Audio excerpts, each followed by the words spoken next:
નમસ્કાર સર્વ દર્શક મિત્રોને સ્વાગત છે તમારું અમારા નવા એક બ્લોગમાં જેનું નામ છે પરાગ સાદા બ્લોગ.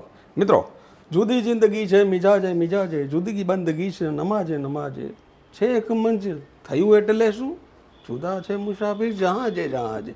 મિત્રો, 15 વર્ષની ઉંમરથી આ સાબુદ્દીનભાઈનો શેર છે ને મને મોઢે છે. એનું કારણ છે કે એક વસ્તુ ફાઇનલ છે કે જીવનરૂપી સંસારના આ જહાજમાં જ્યારે આપણે આવ્યા છીએ ત્યારે આપણે સૌએ એક સાથે મુસાફરી કરવાની છે. પણ દરેક લોકોની એક સ્પેશિયાલિટી હોય.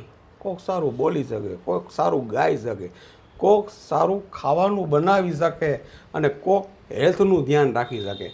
તો અમે આ બાબતે ભાગ્યશાળી છીએ. એનું કારણ છે કે અમારી સાથે જોડાઈ ગયા છે અમારા બેન, જેને નોલેજ છે હેલ્થ કેમ સાચવવી. તો એવી જ એક સરસ મજાની હેલ્થી રેસીપી તમારા માટે લઈને આવી ગયા છીએ.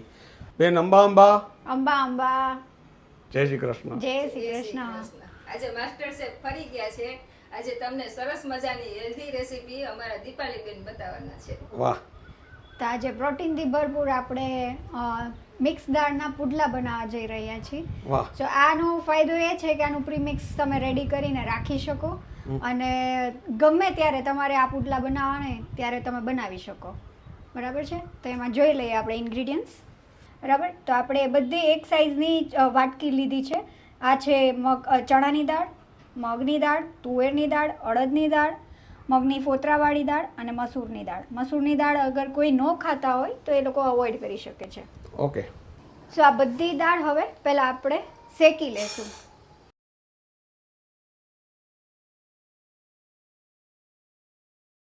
ગેસને ધીમો ફાસ્ટ કરતા રહેવાનું અને 5 થી 10 મિનિટ જેવું શેકવાનું છે આને.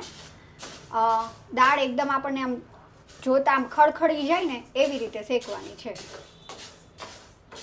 આ શેકવાનું કારણ એ કે આમાં દાળ એકેય દાળમાં જરા કંઈ ભેજ હોય ને તો એ બળી જાય અને આ હાફ કૂક થઈ જાય. પછી હવે જ્યારે આને મિક્સચર આપણે યુઝ કરવું હોય ને તો ખાલી 10 જ મિનિટ પલાળવાનું રહે. એટલા માટે આ મિક્સ છે ને આપણે શેકીને આપણે રાખીએ છીએ. અને હવે જુઓ આમાંથી સરસ મજાની સુગંધ આવવા માંડી. એટલે હવે એનો મિનિંગ કે આ થઈ ગયું છે, શેકાઈ ગયું છે. અને બીજા વાસણમાં આપણે કાઢી લઈએ જેથી કરીને ઝડપથી ઠંડુ થઈ જાય. હવે આપણી દાળ છે ને એ ઠરી ગઈ છે તો હવે આપણે એને ઝડપથી ક્રશ કરી લઈએ. જો આવી રીતે આપણે ક્રશ થઈ ગયું છે. સેજ મસ્તું કરકરું રાખવાનું જેથી કરીને ટેસ્ટ આનો સારો આવે. જો આપણું આ પ્રીમિક્સ રેડી થઈ ગયું છે. આ તમે 1 મહિના સુધી આમ નામ સાચવી શકો, 1 મહિનાથી વધારે પણ સાચવી શકાય, પણ લગભગ બચતું નથી 1 મહિના સુધી, ફટફટ ખવાઈ જાય છે એટલે આ ટેસ્ટી બને છે. આમાં આપણે મિક્સ વેજીટેબલ્સ લીધા છે. જે પણ વેજીટેબલ્સ ઘરમાં અવેલેબલ હોય એ વેજીટેબલ્સ તમે વાપરી શકો છો. તમારા ભાવતા વેજીટેબલ્સ તમે નાખી શકો છો. તો આપણે અહીંયા લીધું છે ગાજર, વટાણા, કોબીજ, દૂધી, મરચાં, 1 ઇંચનો ટુકડો આદુનો છે અને કોથમીર. આ બધું જ આપણે એક સાથે નાખી અને ક્રશ કરી નાખશું. ઓકે.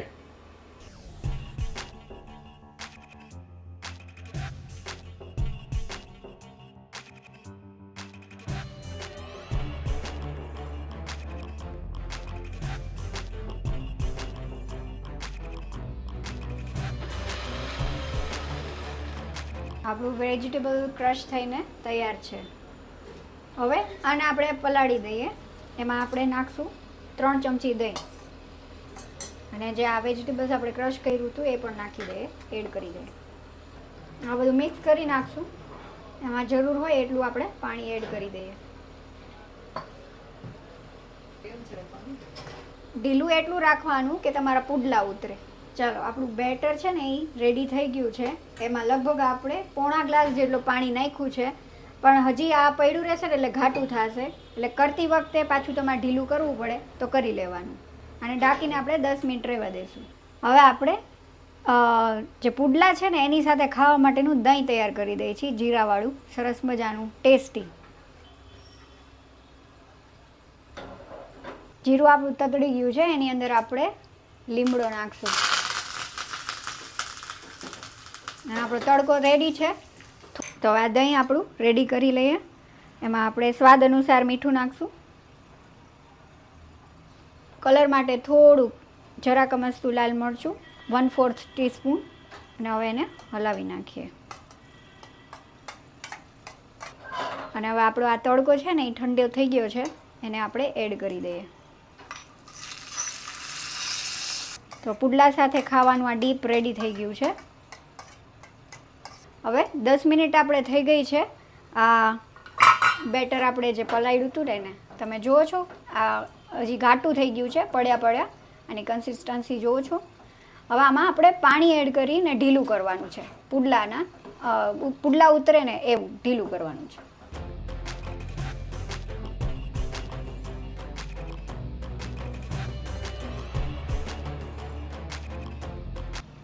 અડધા ગ્લાસ જેટલું આપણે પાણી એડ કર્યું છે આમાં વધારે.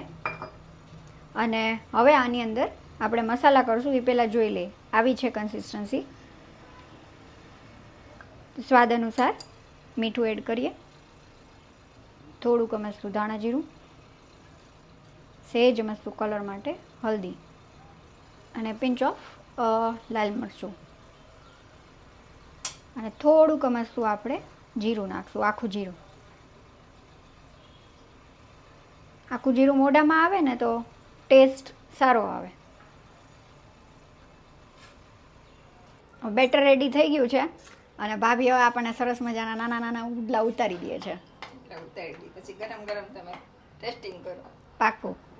નવી રેસીપી જોવા મળી ને અમને.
ચાલો બેન, પ્રોટીનથી ભરપૂર આપણા મિક્સ વેજ પુડલા રેડી છે.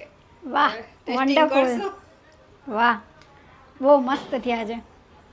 Thank you very much my dear friend. આશા રાખી છે કે મિક્સ દાળના વેજીટેબલ પુડલાની આ રેસીપી તમને ખૂબ ગમી હશે. જો ગમી હોય તો તમે વધુમાં વધુ લોકો સુધી તમે આને શેર કરજો, લાઈક કરજો. અને હા મિત્રો, જાતા મેં સમયને પૂછ્યું કે મિત્રો મારો વાંક શું છે. દાંત કાઢીને સમયે મને કીધું, ભાઈ તું બધાને પોતાના માની લે છે. આ વાત સાથે, આ ચીજ સાથે ફરી મળીશું નવી વાત સાથે. ત્યાં સુધી તમે અમને રજા આપશો મિત્રો. તમે અમારા પોતાના છો એટલે તમને કહી છે કે તમે તમારું ધ્યાન રાખજો, તમારા પરિવારનું ધ્યાન રાખજો, અને ખાસ